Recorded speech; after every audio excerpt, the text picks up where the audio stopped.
اس قتل عام کے پیچھے صرف مذہبی نفرت یا انتقام واحد محرک نہیں تھے، بلکہ اسے گہری معاشی مقاصد کے لیے بھی استعمال کیا گیا تھا۔ دوستو، دلی میں سکھ کمیونٹی اپنی محنت کی وجہ سے ٹرانسپورٹ، ریئل اسٹیٹ اور کارخانوں کی ملکیت میں ایک بڑا کردار ادا کر رہی تھی۔ ان خونی دنوں میں چن چن کر ان کی دکانوں اور کمرشل گاڑیوں کو تباہ کیا گیا، جس کا بنیادی مقصد ایک کمیونٹی کو معاشی طور پر کمزور کرنا یا توڑنا تھا۔ جب ہزاروں کاروبار تباہ ہوئے اور لوگوں کو اپنے گھر چھوڑنے پر مجبور کیا گیا تو شہر کے معاشی نظام میں ایک بڑا ویکیوم پیدا ہوا۔ دوستو، اس خلا کو جلد ہی انہی سیاسی عناصر نے پر کر لیا جنہوں نے بھیڑ کی قیادت کی تھی۔ انہوں نے تباہ شدہ سکھ پراپرٹیز کو کوڑیوں کے بھاؤ خریدا اور ٹرانسپورٹ کاروبار پر قبضہ کر لیا۔ سیاسی طور پر بھی اس وائلنس کا پورا فائدہ اٹھایا گیا۔ انتخابات میں رولنگ پارٹی نے ہندو میجورٹی ووٹ بینک کو کنسولیڈیٹ کر کے تاریخ کی سب سے بڑی جیت حاصل کی اور 414 سیٹس پر قبضہ کیا۔ دوستو، تلک وہار، جسے پوری دنیا وڈو کالونی کے نام سے جانتی ہے، کی تنگ اور اندھیری گلیوں میں آج بھی وہ اداسی گھومتی ہے جو اپنے پیاروں کو کھونے کے باوجود وہاں کی عورتوں نے اپنے دلوں میں چھپا رکھی ہے۔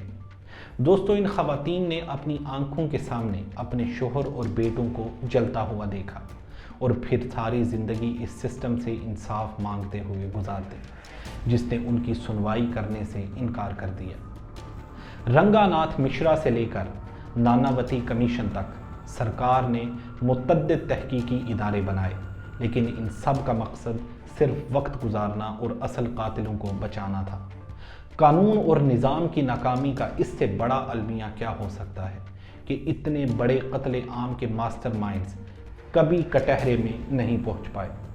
حالانکہ اس اندھیرے میں کچھ ایسی روشن کہانیاں بھی سامنے آئیں جہاں ہندو اور مسلمان پڑوسیوں نے اپنی جانوں پر کھیل کر سکھ بھائیوں کو بچایا، جو دلیل ہے کہ ریاستی پروپیگنڈا کے باوجود عوام کا ضمیر پوری طرح نہیں مرا تھا۔ لیکن اس بے انصافی نے سکھ ڈائسپورا کے اندر ایک ایسی دائمی بے چینی کو پروان چڑھایا ہے جس نے ہندوستان کے عالمی کردار پر ہمیشہ کے لیے سوالیہ نشان لگا دیا ہے۔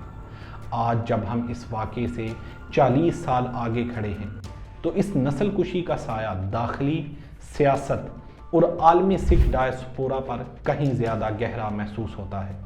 دوستو، انصاف کی عدم فراہمی اور سٹیٹ ریپریشن کا وہ ماڈل جو 1984 میں قائم کیا گیا تھا، آج وہ ٹرانسنیشنل ریپریشن کی شکل میں دنیا بھر میں پھیل چکا ہے۔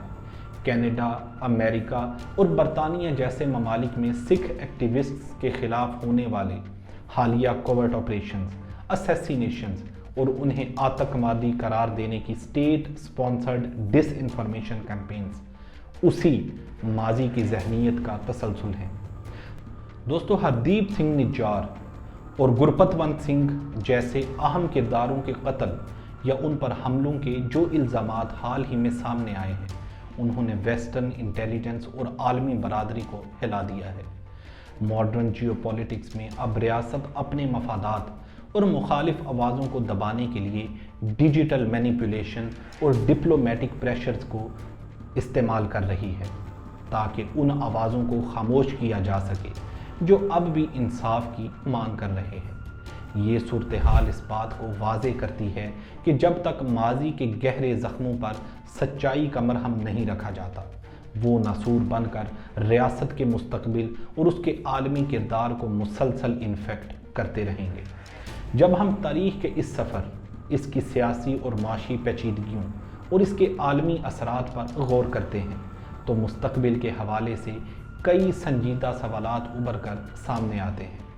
اگر ریاستی طاقتیں اپنے داخلی مسائل کو حل کرنے، مضبوط دکھنے اور پاور مینٹین کرنے کے لیے اسی طرح مینیپولیشن، امپیونٹی اور ایکسٹرا جوڈیشل وائلنس کا سہارا لیتی رہیں تو اس سے نہ صرف سوشل فیبرک تباہ ہوگا بلکہ گلوبل سٹینڈنگ بھی متاثر ہوگی۔ آخر میں ایک اہم سوال جو میں آپ سب کے لیے چھوڑنا چاہتا ہوں اور جس پر غور کرنا بے حد ضروری ہے، جب کوئی بھی جمہوری ریاست اپنے ہی شہریوں کی تباہی کو جیو پولیٹیکل گینز اور ڈومیسٹک پاور کے لیے استعمال کرتی ہے اور پھر انہیں انصاف دینے کی بجائے عالمی سطح پر خاموش کرنے کی کوشش کرتی ہے، تو کیا وہاں کی سوسائٹی کبھی سچی عالمی مورل کمپاس بننے کا دعویٰ کر سکتی ہے، یا وہ ہمیشہ اپنے اس خونی ماضی کی قید میں کھٹی رہے گی؟ اپنی قیمتی رائے اور اپنے خیالات نیچے کومنٹ سیکشن میں ضرور بتائیے، اور ہمیں اپنی رائے سے آگاہ کیجیے کہ کیا ہمیں 1984 سکھ جینوسائیڈ پر ایک ڈیٹیل ڈاکیومنٹری بنانی چاہیے یا نہیں۔ آپ سے ملتے ہیں اگلی ویڈیو میں، تب تک کے لیے اللہ حافظ۔